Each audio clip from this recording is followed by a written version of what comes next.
So this next story that takes place on a famous street in New Orleans is not a true story, but as I said in my last video, riveting nonetheless, and it is called Canal Street. He might be small enough to survive. It's coming soon. The mud-caked rat that a subway train's gonna stop on, I mean. I look down on him from the yellow platform. A high-speed roar echoes. I don't want him to be run over. Headlights glow from down the tunnel. He's got so much ahead of him. A forced gust picks up. He's just trying to go home to his loving husband. And there's no time for me to take a safety step back before a silver train bullets past me, tugging at my scarf.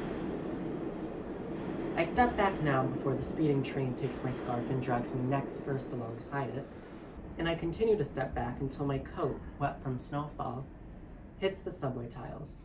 Silver doors open, and a flurry of people exchange places. In the train's dark windows, as its power flickers, I see the mosaic wall tiles above my beanie. Canal Street. I find myself here a lot. It doesn't matter that I'm in New York. When I'm in the Canal Street station, it makes me feel closer to the Canal Street that I know. The subway is an oasis on these bitter nights that reminds me of the Canal Street I know. The gay, mud-caked rat who just wants to go home to his husband reminds me of the Canal Street I know. And the train pulling away reminds me that I've been lamenting and missed my ride. Alone on the platform, I go back to the yellow edge and peer down, fingers crossed to see that the rat hasn't been decimated by the end train. Alas, he's there, tending to business as usual, plopping up and down the tracks. I can't help the smile that grows on my face. He can return to his husband now.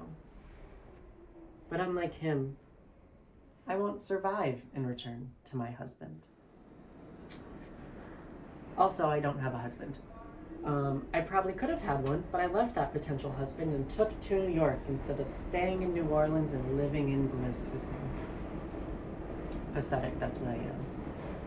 I was convinced my talent had to go to the heart of pop culture and not be a swamp rat living in a city that no one pays attention to. I had to throw it in his face when he urged me to stay there with him, that it's a shame he gave up on his dreams.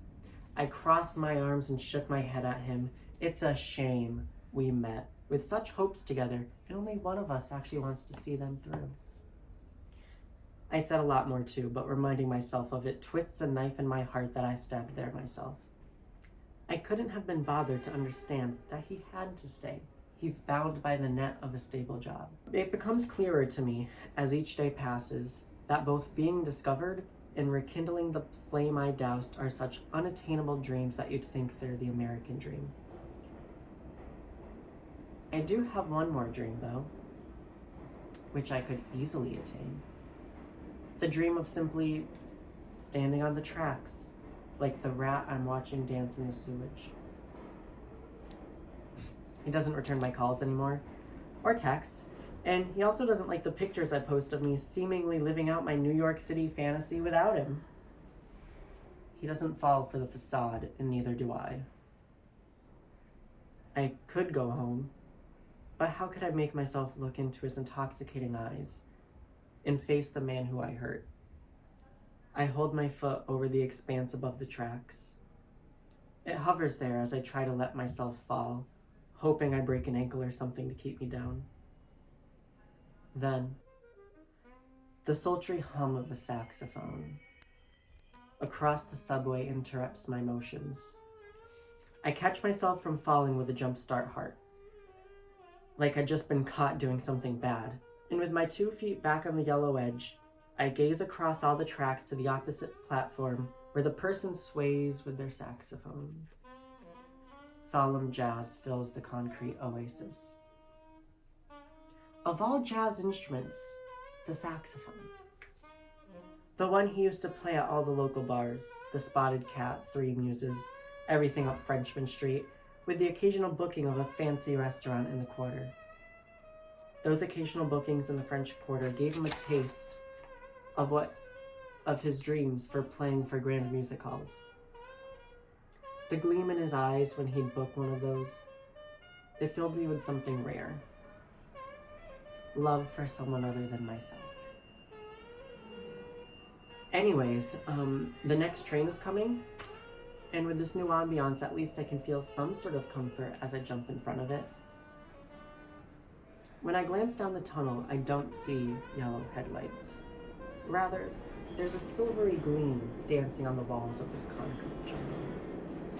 I'm transfixed. Musical notes vibrate in my ears just as the train vibrates the tracks.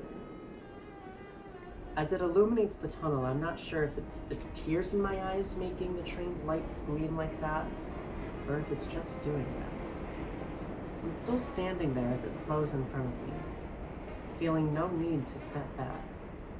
I find its doors sliding open before me, coaxing me to enter. I give in while wiping my tears. It looks like a regular subway train I see as I enter. The doors close behind me and the train wavers away with screeching wheels.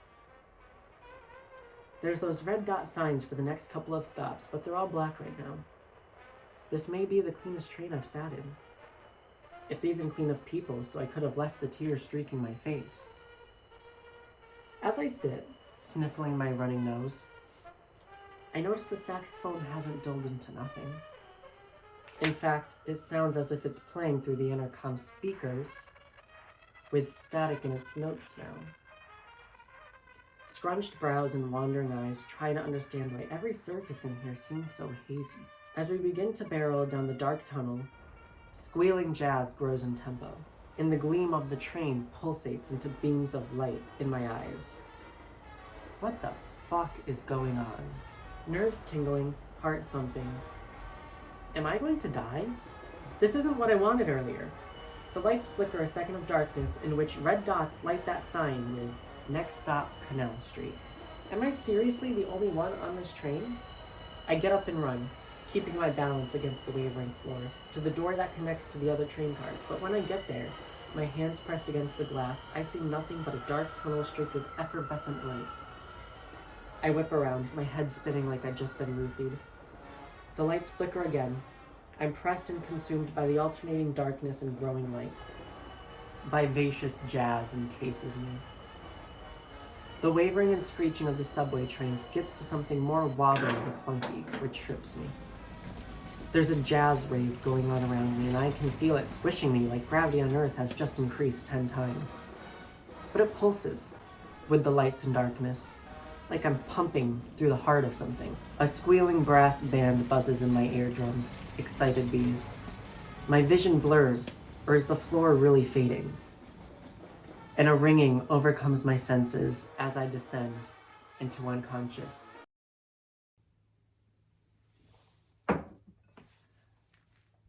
My eyes open, though without really seeing anything, and my head is pierced with something like a hangover headache. Jazz isn't over the intercom anymore, but rather soft in the distance. That's somehow more deafening. The bitter cold of winter has warmed to a lukewarm breeze along the floor I'm laying on. My body relaxes. After a few more seconds, I look around. No longer do I see the Canal Street subway train. Instead, there's rows of wooden benches on either side of me, and all the way down to one cushioned chair before a windshield. That's not possible. I try to climb up using one of the benches, but fall over again when the back of it sways to the other side. Oh my god, I forgot you could reverse the sitting direction. I actually laugh out loud. When I finally get up, I press my face against one of the countless old windows. I've fallen asleep on the subway and my dreams are playing an evil trick on me. They must be because palm trees pass by as I wobble, coast, and clunk down the median in the Canal Street that I know. Maybe I did jump in front of the train and now I'm in heaven. Well, let's be honest, I wouldn't get into heaven, and New Orleans certainly isn't hell.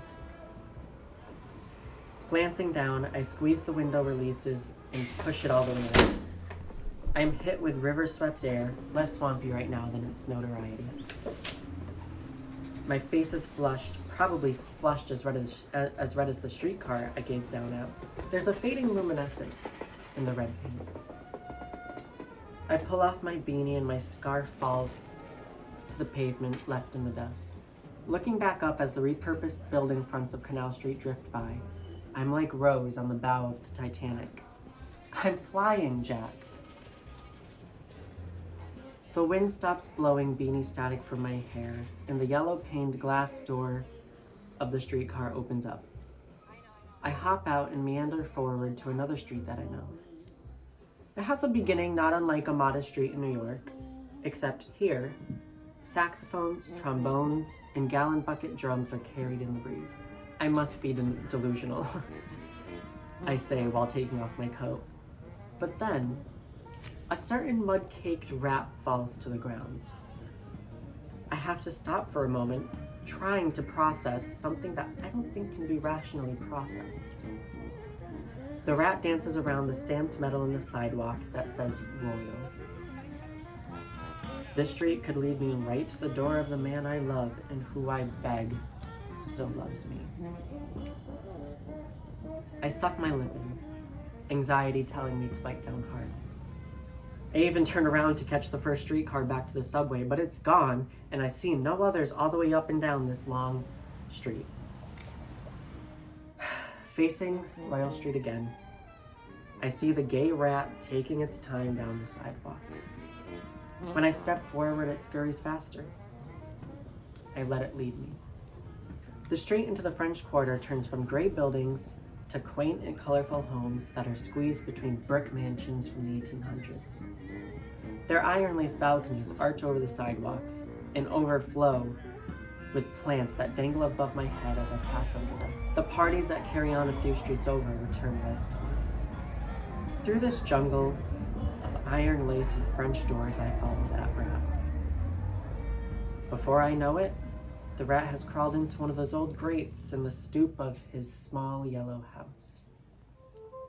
Beyond its tall shutters, a saxophone plays inside. He's home. I know I'm fully here in the flesh now, because his saxophone stops after my knock on the door. I might throw up. The end. Well, I hope you enjoyed the 2 stories I have for you, revolving around streets in New Orleans. I promised I could make something as dull as that somewhat exciting for you, I hope. I hope to do more of this in the future.